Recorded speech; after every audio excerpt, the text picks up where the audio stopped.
This is the 252nd episode of CloudFocus Weekly for the second week of October 2016. This episode is titled Lightening the Load. This episode of CloudFocus Weekly is brought to you by The Permissioner by Arkus.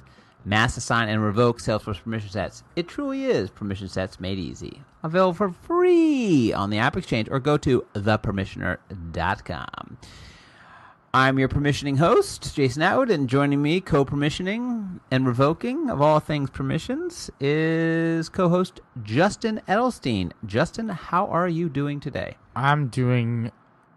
Actually, I shouldn't lie. I'm not feeling great, to be honest with you. You're a little under the weather. I don't know what it is. It's not like a cold or anything like that. It's just a bit of a headache right behind the eyes. Right behind the eyes? Like one eye, my right eye. My left eye, super good. Okay. Right eye, So just close it's like, it. hey, dude, Just go pirate. kind of hurt. Go full pirate for the whole podcast. If we had one of those patches, I would wear it. And if you did that, you would have to then talk in a pirate voice. Arg! I don't have a Dreamforce. Arg! Does it hurt when you laugh? No, I'm that's fine. too bad. I'm generally fine. Okay. Yeah. All right. Well, we have some agendas things to talk about. We are back from Dreamforce, so it's been a week since we flew back anyway, since Dreamforce ended, so we can kind of do a little Dreamforce wrap-up. We did talk about Dreamforce, but maybe just overall opinions, thoughts, impressions, blah, blah, blah, blah, which is great podcasting, by the way. I have a friend who says that now, and it's bugging me because it's gotten into my Blah, blah, blah, blah? Yeah, it's gotten into my lexicon. Blah, blah, blah, blah? Yeah. Like that? Yeah, it goes blah, blah, blah, blah. So it's like conversation, blah, blah, blah, blah, blah, conversation. Really? Yeah. That's a thing? It's a thing, and the person says it enough that it's actually now I say it now. Because, you have a friend. Do I know this person? You do lately. Not directly. I mean, you know of the person. I know of the person. Yes. Have we met? Have we broken bread? You have passed the holla? Have we done that? Hey, holla Do I know talk. who this is now? I think I do. No, you haven't. That's not the Oh, person. all right. But the holla I thought that was a clue. The holla was a clue. But anyway.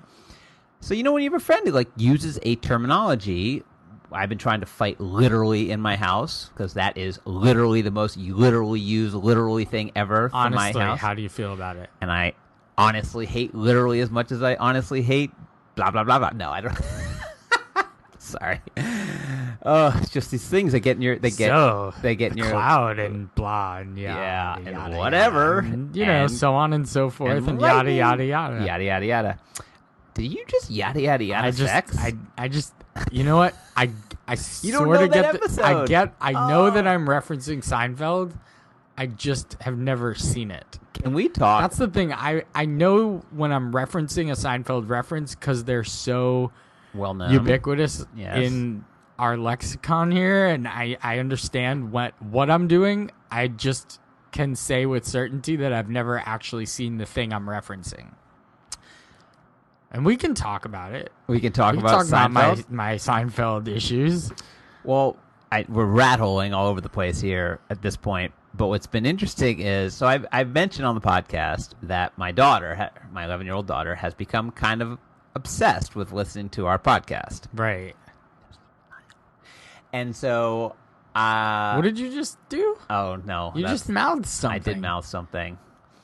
Anyway. This podcast. Moving on. That she enjoys very much. She enjoys very much. So... And falls asleep to, probably. She does. But so... the one episode she now will tell you which episode she likes the most. Ooh, it's definitely special I gotta episodes. talk to her. And she really likes the Guilty Pleasures one. The one where we talked about our Guilty Pleasure TVs. Yeah. And apparently we said... dating naked? The naked and Gold Rush and things like that. But apparently I made a comment about my wife. So then my daughter takes the podcast and uses against the wife. Oh, I make so many little lady references, too. I know. Well, wait until the daughter gets to see the little lady next and starts to make comments about all the little lady references. No, the kid's got to know that she can't be doing that. And no, it's in the public sphere. You can't control this. You actually say these words and you then put them out into the universe. I never say anything that I wouldn't care if the little lady heard. There you go. Me neither. But the reference was that in the Guilty Pleasures, I said that my wife watches terrible TV, and I made a comment about Vampire Diaries, and that did she try to come to the defense of no, Vampire no, Diaries? and I said that it was just funny because she doesn't care that she watches terrible, and she's unabashedly like doesn't defend it. But she doesn't call it like a guilty pleasure. She's like, I just love that show. She says it's terrible and I love it and I don't care. Right. See, Whereas we call them guilty, like we right. did. We called them guilty pleasures, and the little lady and I have tons of guilty pleasure so I television was thinking, that we watch. since I was so popular in the Atwood household, at least of it's a lot, I'm getting a lot of feedback on our podcast nowadays. I'm just telling you from the kid. Well, from both. The wife's listening too. So she had to go back and re-listen to the episode where I talked about just to make sure. Let's see what I said. Oh. So I thought maybe for next time we would maybe go back and do one of our special episodes. Okay. Kind I'd of love like to do a what we're watching now. Yeah. Because I'm watching a lot of stuff on Hulu. Yep. So my wife's big on getting. Don't do it. No, I'm not episode. doing anything bad. I'm not ruining the next episode. But the wife got me for my birthday. She pays for Hulu and Netflix and stuff like that in the house. Those are like her things. Right. And I've been bugging her for like ever since you told me about it, the commercial-free Hulu. Oh yeah. I've been bugging her for like $4 6 more. months probably. Like, and it's like right in your face when you don't have it. Oh, I don't. Yeah, I don't see that. It's like get this commercial-free. So I've been bugging her like, why don't we have the commercial-free? So like for my birthday, we went commercial-free on Hulu. That was one of the little lady went big spending on that one. Big spending. Well, that was one of my. I got other stuff, but that was one of my gifts for my birthday. Was that now we can watch Hulu commercial-free, and it really does open up a whole new sphere of watching television because I find myself watching more things that are on now on networks because it's just there and it's commercial-free. I'm glad that 11 months after I made it a pick of the week that you've picked it. It's awesome. I love it. It's actually better than It's better than Netflix because it's network television that you want to kind of watch sometimes. Netflix has better series because they have deeper series. Hulu doesn't have deeper. Are you talking series. Original or like already existing? I'm saying already existing. So if you want to go back and watch the series of something, Hulu doesn't go back very far. It's very like sometimes series. Some of their partnerships are good very and others rare. aren't. So you think, I can go back and watch Modern Family on Hulu. Right. No, you're stuck at the last 4 episodes. Anyway, so next week let's make our commitment. Let's do we'll do a what we're new watching now. streaming stuff. We'll definitely because new streaming stuff and what we're watching on regular old school TV. Yeah, but at this point, everything is streaming. I mean, I even record things and stream them. Streaming because, I mean, I won't name it, but one of my favorite new shows on television is on FX, and it's like I do TiVo it, but I could watch it on FX now. Right. But that has commercials, and I Right. can't skip them. Right. So I do TiVo it Right. because I want to watch it every week because it's one of my favorite shows. For everyone out there, go ahead and guess. So it's on FX. make a list. 5 shows that you're currently watching. Done. Easy. It's in my head. All right. Well, Don't even need try a to make list. a list. Try to do some homework once. Nope. Finish it up. Gonna skip that. So let's talk about Dreamforce. We'll do that next week. All right. Cool. So let's talk about Dreamforce. So what'd you watch on the way out? terrible. Should I post a picture of you sleeping on the way back? You probably should. I don't mind I that. probably Hey, could. man, fall asleep. There's so many photos of me sleeping next to you. Like I have a selfie collection. of you, like Catching you sleeping. catching me sleeping. Yeah. The best is that the partner shall not be named is in the background, like Also eating nodding lunch. off? No, he's eating lunch. 'Cause I remember him sleeping too. Like we were both kind of out of it. Yeah. So how was your Dreamforce? Which is, by the way, the number one asked question How's while your you're there. Dreamforce How's your going? Dreamforce going? How's it going? I had a really nice Dreamforce. I felt like I did Dreamforce a lot differently this year than I think I've ever done Dreamforce. I have typically gone real hard at Dreamforce, like overloaded my mornings, overloaded my days, and just completely stay out way too late. So this Dreamforce, I made a concerted effort to not commit to a whole lot, like not a whole lot on my agenda builder, not a whole lot of sessions, not a whole lot of events. I just went with the flow, and I knew what I wanted to see. I knew I wanted to go to the keynote, even though I tend to hate myself midway through every single year. There's definitely, here's the thing, let's figure out the time. It's when Alex Dayon comes on the stage. Is that it? That is it. I think it's when Mark leaves and Alex comes on and does the story about something stupid that isn't real, and then I get mad when a bear is chewing the wires in the server room. And which one's more realistic? Ordering a Coke and having it delivered by a drone, or a bear chewing the wires? No, the drone delivery is a thing. It actually is a thing. Now, of a 6-pack of Coca-Cola, maybe not so much, but things get delivered via drone. That is real. If they don't now, they will. Well, they're delivering HIV medication in remote locations in Africa via drones. Yes, that is true. And that's way more important than a 6-pack of Coke. So, yeah, that's happening. Bears in server room giving hugs when they fix it? Not a thing. As long as you can use the virtual reality. So on brand, though, with the VR helmet with the Samsung Note exploding in the face, maybe?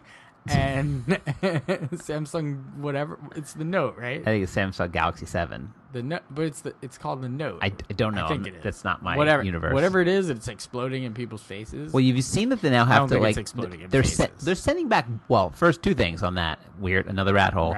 We could call this the rat hole episode. We on the plane going out, they said if you have a Galaxy 7, which I think is what it is, they said turn it off immediately. Ooh. It wasn't like put it in plane mode. I didn't hear that. Oh yeah, well you were probably sleeping. Probably. And then now when they're sending to get them back, because they're doing this massive recall, which I read is going to cost. I saw this. It's going to cost them $5.4 billion. They're sending like flame-proof things with gloves to send it back. Right, I've seen that. That's how dangerous your phone is. Like, that's really? crazy. Don't even touch it. It's gonna hurt you. That's crazy. A lot of things are saying. I mean, although we could talk about that too. Google announced their new phone, although we don't really know much about it. I was starting to research it, but then I got caught on one of their websites, and I just went away from it. But anyway, all right. So let's go back to Dreamforce. So you didn't. So you took the Outward plan, which is I did the Outward plan to not kill yourself at night. We went out Monday for your birthday. It was my birthday that Monday, so I did go out that night. Yep.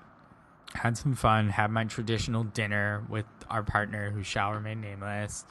At our special spot. Who shall only be named once, maybe is what we could say. It was our special spot. Yes. We ordered tons of food. I love that you think it's your special spot. It's our yet special spot. I have been there, and I went. You should never go there. You could die if you go And there. I went there before you went there, and I went there with you. You should never go there. You should never, ever go there. You could die there. But anyway, it's great. We love it. We ordered tons of food.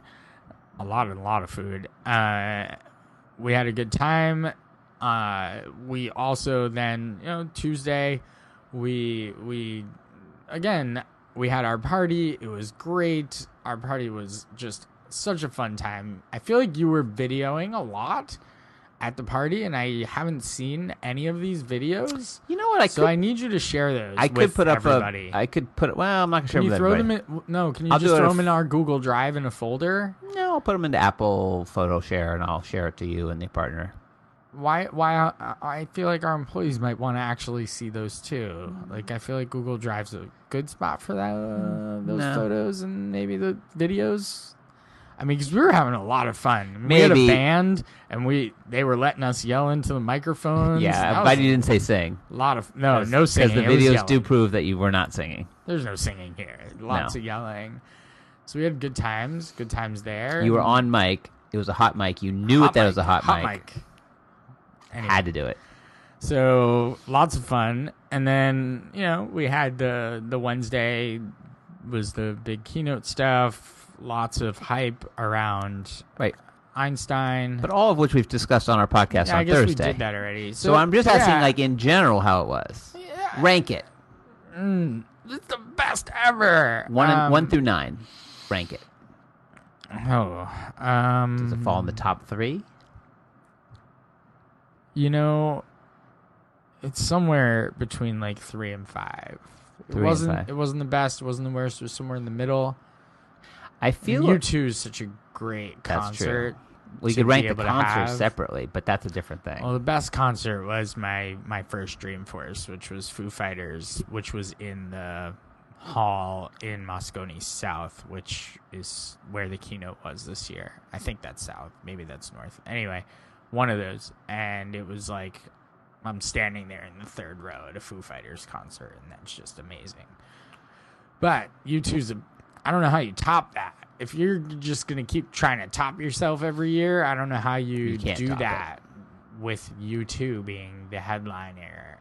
My 3 big takeaways for Dreamforce. 1, over the last 3 years, even though the registration numbers have gone up, the feel of people has gone down. It felt like less people this year, partly because of the way they did the keynotes and whatever. It felt like less people than I've felt in the last 3 years. I think I know why. Well, but just let me speak, and then you can speak, and that's how the podcast goes. No. One of us speaks, then the other one speaks. No. Were you going to say why you thought it was less? I already said, because I think the keynote alone, when you make it in a smaller room, you definitely make it feel smaller because you're not surrounded by 10,000 people. And then everywhere I went, anything I did, there were people, but I never waited in massive lines. I never waited whatever. I went through all the different areas. And this is a big plus for me because while I think there's the braggadocious, hey, we have 175,000 registered people, which, again, I'm rolling my eyes, it doesn't feel that way. And that's good because I don't want it to feel like 175,000 people. Because if it felt like 175,000 people, I think Dreamforce would be undoable. It would just be, you'd just be in crowds. So no matter if I was in the admin meadow, if I were, in Moscone West, which I was in a lot, I went to the main whatever the expo, the main expo, which they put back to one big expo this year. Remember, they've been splitting it up. They always try different things. That was one takeaway. The second was I'm still amazed at how Trailhead branding, this non-revenue generating small percentage of Salesforce users actually using, I'm guessing under 5%, and I bet I'm way high. The branding around that has now at least took over Dreamforce. I don't think it's going to take over Salesforce, but it took over Dreamforce. It could have been called Trailhead Force. For everything was Trailhead branding. Remember, there's been Trailhead DX was the developer conference, and I don't know if they just reused all the stuff, and I thought that was interesting. We'll an interesting see when shift. Salesforce One tours come around to see what they look like. And the last thing is, Dreamforce is no longer, to me, a place where I'm going to learn new stuff. It's been happening for the last couple of years, where they do pre-announcements and they show you stuff in advance. And last year was Lightning, and remember we had Lightning in advance, like we knew about it. I don't know if the year before was, maybe it was Salesforce One or something, but I feel like there used to be an excitement about new stuff and seeing it. I think actually Salesforce One maybe 4 years ago, whenever they announced it, remember they said go download it now, and it was like the morning of. They're like, go get it, and it was, you had this, or Chatter when they announced it in the keynote. There was a time back in the day that you had an announcement and it felt, and then you spent the rest of the time trying to figure out let's go see it and let's go get our hands on it.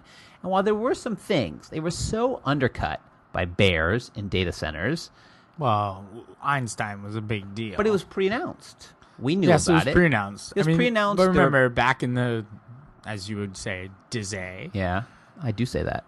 There were 2 keynotes, and that was it. There were no product keynotes. It was 2 keynotes, actually 3. There were 2 Mark Benioff keynotes, and then there was the special guest, right. So during those 2 keynotes, one was more product-focused, and the other was more company-focused. And during the product-focused keynotes, they would show you things that were coming in the next release. Yes. And they'd be like, get ready for this. Right. Because you've been asking for it, and now here it is. And they would just show off features, and people would love it. And now they show off highfalutin ideas. Right. Now, I wouldn't call Einstein a feature. It's It's definitely a feature. Maybe eventually. Well, the things they But showed, it's like, automatically hey, scoring. go use it right now. Turn on Einstein. Can you do that? There's no Einstein, right? Like, it doesn't exist, right? It exists. It's actually on their pricing sheet, as it's called Salesforce Einstein, as like the additions. I can't figure it out. Have not spent much time, so please don't yell at me on Twitter like that. Like, oh, it's right there. I've spent zero time, other than I went on the other day to look at pricing, and it was all over. Einstein was all over, embedded inside the Salesforce licensing, matrix. Again, it didn't feel.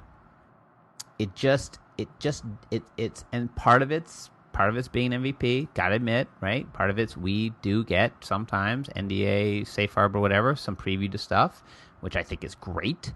But that feeling, that kind of, it's hard to compare it to Apple, but that kind of here's the new stuff that you've been waiting to see moment at Apple, I think is great, and I miss it a little bit. I miss that sitting in the keynote waiting to see something that I have never seen before in my life, right? And I like that. So because I think that's part of what the draw to be there and to be in the keynote. Whereas the keynote now, as you said, like there's the sort of the community-based stuff or the nonprofit-based stuff, which is always amazing, the foundation-based stuff. But I might just next year just have to leave right after then. Just have to be like, okay, after this, I got to go because you're about to get into the stuff that, it's no longer hitting me. Anyway, so I remember when they announced Visual Force, we were there. I mean, there was stuff that they announced that we were sitting there like, what? Build your own pages? That's crazy. And then they showed you, and here's a demo, and you felt like, wow. I know. It's like, oh, there it is. Cool. And maybe it was coming the next release, but it's still. Most of the time, it's like, the releases are so close. Look, this to is this Dreamforce, collaboration, right? The releases are so close, right, to Dreamforce that it used to be here's this thing, and it'll be available in the next release. And the next release was like usually a couple of weeks away. Usually, it was, I think they were doing the release after because sometimes because you'd already have the release notes for that one. It's gonna be in the spring release, and it was like something to really look forward to. And then you spend a little while planning for it. But, I mean, I remember getting very excited at, and I think this is when the True to the Core movement really started. But, I really very vividly remember Mark standing on the stage announcing criteria-based sharing rules. Okay? I vividly remember there being a huge round of applause for that particular feature. You can hear it in the background. I mean, we have gone so far away from that. Right. That we have bears chewing wires. So, like I said, the moment is whenever Alex Day, because his story is generally the most ridiculous. I wonder if does he ever read the script and be like, what, really? Aliens came down and stole my CRM and now I have to use something to go get it in the Analytics Cloud? All right, so let's wrap up Dreamforce. Yeah, put a bow on it. It was. I got the most sleep at this Dreamforce than at any other Dreamforce I've ever been. And at. You're not sick. You always I did get not sick. get sick either. Yeah. Although I did complain about a headache today, but I think it's unrelated. It's a Dreamforce headache. It's unrelated. I would have already been. I sick really enjoyed Dreamforce. it. The good and the bad. I actually liked the layouts of the stuff. I liked keeping the expo in one place. I thought West was the place to be. It felt the most like the keynotes. Yeah, the keynotes were upstairs and the Meadow was downstairs. You kind of had everything you wanted. The Einstein and area. the Einstein stuff in the middle. So that was great. Concert was obviously did have, awesome. This Didn't big go, but open emptiness in West too on the second floor, like where the admin zone previously had been. It was just this emptiness. Right. Nothing there. Could have put a podcast studio there. Could have been something there. Could have put a podcast studio right there. I wasn't going to go that far. I was just going to say there could have been something there. I can go that far. There was a store. All right, so let's talk about... store. Come on, guys. That should have been a red store. Why do you... you could have had 2 red pop-ups. Why a Salesforce store? Who wants Salesforce gear? There's so much free stuff. Why would you buy anything I there? bought 7 t-shirts. Let's talk about Winter 17, which hit in our org. Lots of features. There's tons on the blog about it, blog.arkusinc.com. More to come on that. But I think the big one, because this is now actually people are seeing this for the first time, is the big change to the navigation. Now, we've talked about it a lot. I'm flipping over. We've talked about it a lot. Here it is. And so I'm just going to kind of do my feelings now that it's live in my org. Basically, hey, now that it's live and I don't have to talk about something that's in a release note, I can talk about something that I can actually go in and use. First of all, very happy to see the change, right? The navigation is on the top again. It's tab-based, and it's tab-based plus, so it's tab plus. So there's now drop-downs in the tabs that have recent items and list views in them, which is really cool. I got in, I started messing around building a custom homepage. I threw some related lists, and I threw chatter on there, and I just really played around with it, and I was getting very, very excited. I'm looking at it. Right now. So some pieces of it that I was starting to okay, I'm going to use this. I'm going to try to use Lightning once a day. Take my pill. Go to the gym, use Lightning once a day. But then I had to go do something, and I clicked on, and I had to go, because we use work.com, maybe a Salesforce product, I don't know, and I went to go find it, and it was gone. Not great or optimized for Lightning, not, hey, click here and get what you get, find the tab or find the app. Gone. It does not exist. It actually doesn't. Which is it's completely gone. It's cray-cray. Is it completely gone? If you can find it, then I missed it. First of all, the app is gone. Yeah, the app is gone, and the tabs are gone. They're gone. Yeah, they're gone. They're not available. So it kind of brings up one question. So for all the stuff I'm seeing in Lightning, and the components, and the configuration of it, and so much stuff I'm so excited for. First one was I was still seeing errors. And they're weird. They're new errors. They pop up very quickly, then they go away. They don't stay. They go away. They don't say, "Do you want to give me feedback?" No, they'll say there'll be a little error thing, and then it'll pop away. This little drop down thingy is cool, but it's a little slow. Well, I'm going to get to my second point. Okay. 2 is there's still 4 releases in, huge missing pieces that are missing from the functionality. Right? There is not an answer for custom buttons to links to reports, to pop-up reports, which we use constantly. We have apps in there and things that do certain things in our org. Cannot use it. So I immediately can't do stuff. And then there's Salesforce features, full-on applications, things I pay for that don't exist in Lightning. And then lastly, it is still doggedly slow. I did a side-by-side comparison, because I was going back and forth with somebody on Twitter. I did a side-by-side comparison. It was double.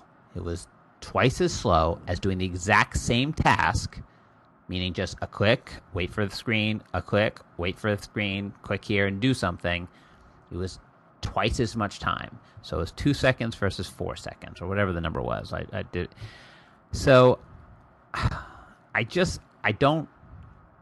don't know what to say other than I don't understand how we're in a world of massive processors and computers and things in our pocket that are more powerful than computers were 5-10 years ago, and we have an application that feels and acts sluggish and makes me just cringe to be in it, because I can't move around at lightning speed. First of all, marketers, please don't name something Lightning if it's not quick. Name it Turtle, because turtle speed is awesome, right? Hey, new Salesforce Turtle. It's slow, but you're gonna like it. I don't know. That's what I would mark. So I'm so excited for the vision. I'm so not enjoying the journey. How's that? I'm not enjoying it because I can't do what I want to do, and I want to use it, but every time I turn around to try to use it, I can't use it. Yeah, I think our org has been customized. But work.com isn't no, our yeah, org. You're right. That's a bad not excuse. Fair. Work.com is just slowness something that isn't work. our org. No, you're right. Functionality, I get. Yeah, we have a lot of stuff that we built in our org. Hey, we're carpenters in our own house. We build a lot of stuff. And I totally get all that not working. But not having answers for the things that are very simple, like being able to click into things or click into pop-up windows and stuff like that, I feel is just a missing. And then just slowness is, I don't know, it's just inexcusable. It is slow. Everything's loading in the client. and it's just slow. It's slow. But is that going to be like, is that it? Is it Lightning going to always be slow and that's just okay? Or are we going to fight back? I don't think it's always going to be slow. I mean, I'm literally waiting for this homepage to launch right now. Like, it's slowly just filling in pieces right now. Slowly, there we go. Just filled it in.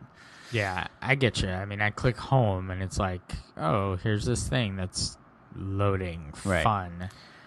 So, I mean, have you gone in since Winter 17? Used Lightning? I've stayed away from Lightning, so I have not. Even though you have a Lightning super badge?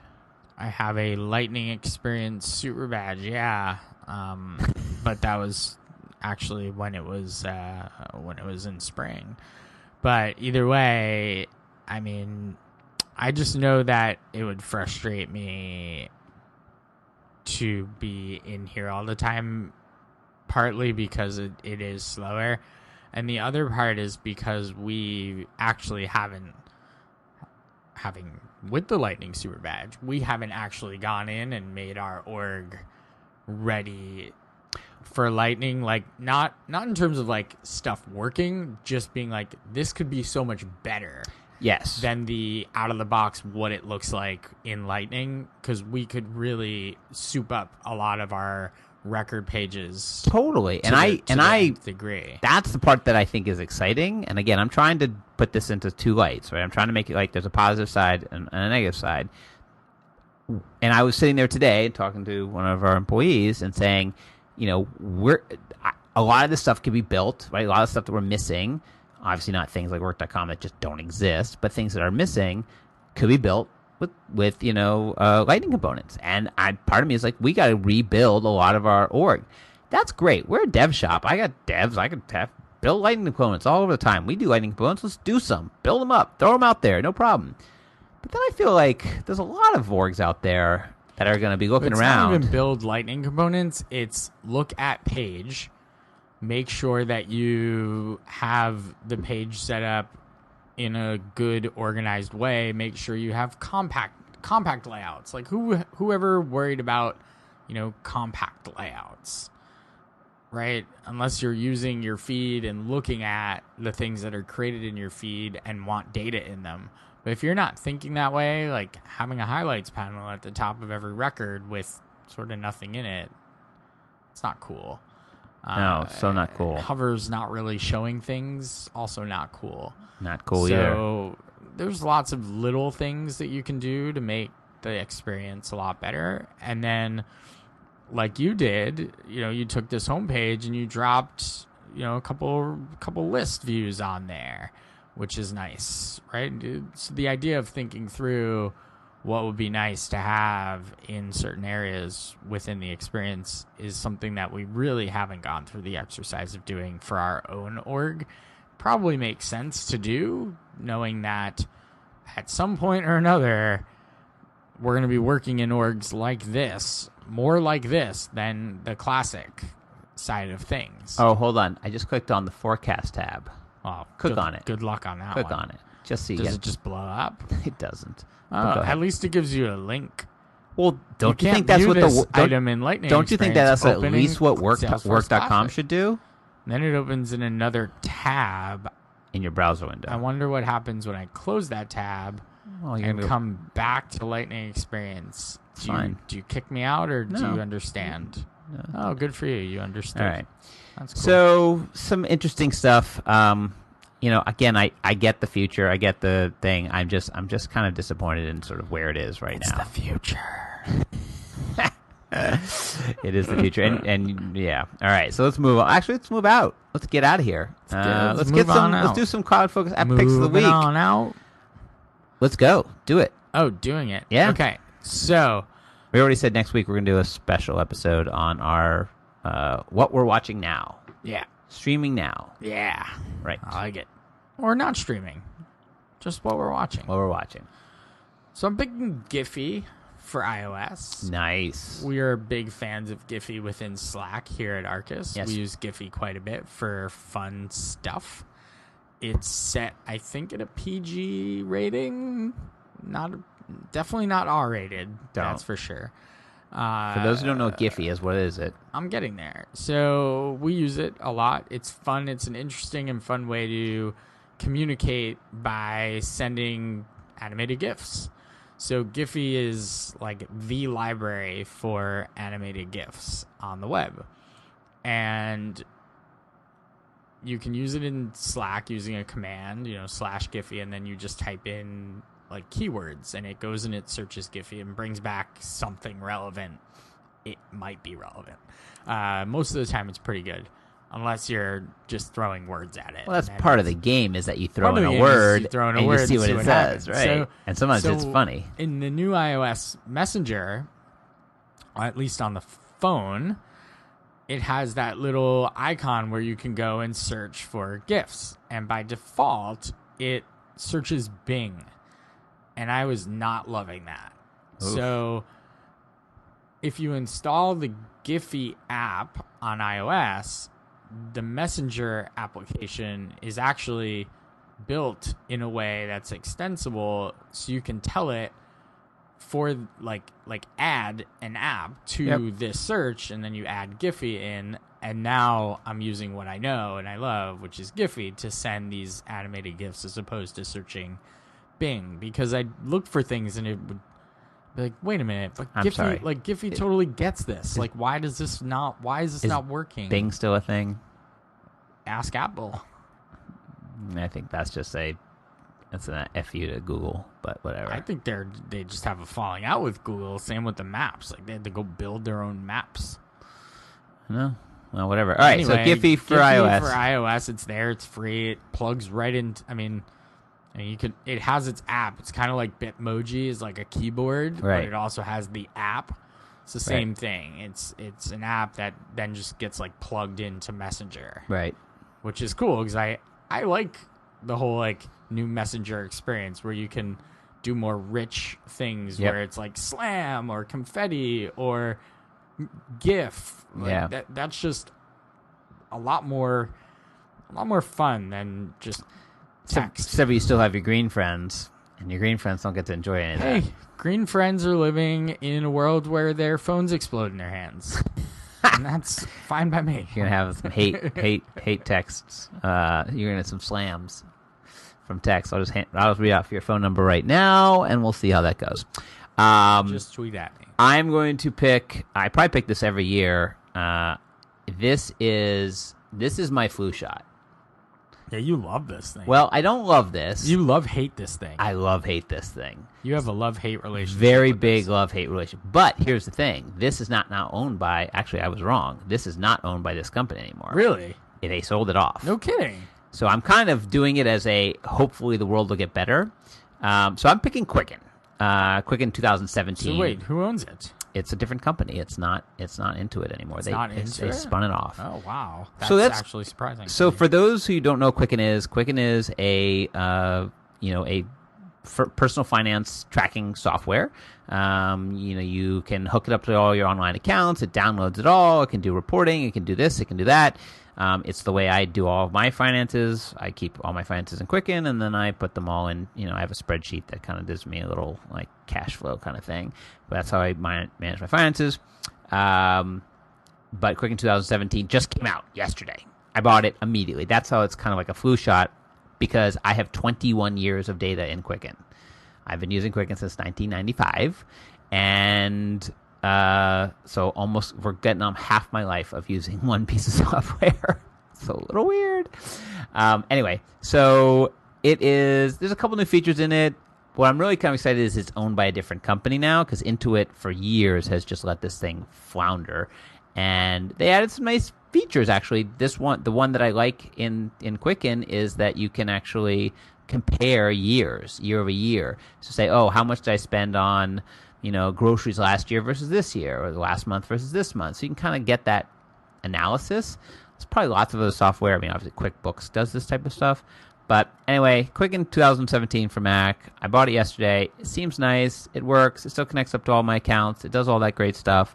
Better reporting. $79, which is a little steep, but maybe now in the days of like everything's a subscription, it's not so bad. But I think I had 69 because I already owned Quicken 2016. But so that's it. So Quicken, even though it's a different company. So it's a different company, honoring but they honored it. If you I went into Quicken, it popped the window and said upgrade now, and so I did it. This is one of the few that I upgrade every single time. Every year, right? Every year. Well, just give me like a quick 2 seconds. Why do you need to update this every year? What do they do every year that makes this? Is it purely like a usability? We changed a few things around or is it like tax code? Because it's not a tax tax thing. No. So like, why does it need to be updated every year? It doesn't. Do I need to? When it comes out, do I need to? They make an upgrade every year, right? Well, because they're a software company, they want to make money. They want to make money and sell it. Yes. But do you really need the newest version? What does the newest version do that the older version didn't do? That you're like, yes, thank you. I was waiting for that thing. Well, I'll say there's two things that have hit. One, the hit just recently in the old version, which they have much better reconciliation, which is great. And then this one has much better reporting. It's not that. It's just that I have so much invested in this software and I use it so often. I mean, I use it once a week for, whatever. I put in all my stuff. Mm-hmm. It controls something that is so important to me, like my finances, right, that I'm willing to pay the $79 because I can't not have that work. So if I'm on the most current version, then if I ever have a problem, I call up Quicken or whoever the company is now. So, and I use it a lot, and I've known this software for 21 years, so it's kind of like, oh, let's see what's new and in it, and the $79 doesn't stop me. Right. So that's why. Again, it's an important thing in my life, my finances, my household finances. This is the software that kind of controls that, so I'm willing to just go for it immediately. Right. Kind of stupid, too. Although the old version is still there, so I think I have like 4 versions, so I can go back if something were to go terrible, and I might lose like a couple days worth of transactions, but that's fine. So you can always kind of back out of it. But I think it's a good version. I'm glad to see the new company owns it. Hopefully they're going to be much better at support and keeping things up to date, and let's move on with our life. All right. Speaking of moving on, I got Justin. You can move on with him at Twitter, at Just Elstein. I'm at Jason M. Atwood. We're at Arkus Inc., Facebook.com/Arkus Inc. Success Community. We're in there. We have a group in there. We also have a Power of Us Hub group. So if you want to follow the podcast in there or comment or talk to us, you can do that. We're on the LinkedIn, the Google+. And if you're looking to review us, the podcast, you can do that on iTunes or on Stitcher, which is still around, believe it or not. And until next week, it's Justin and Jason saying enjoy those cloudy days.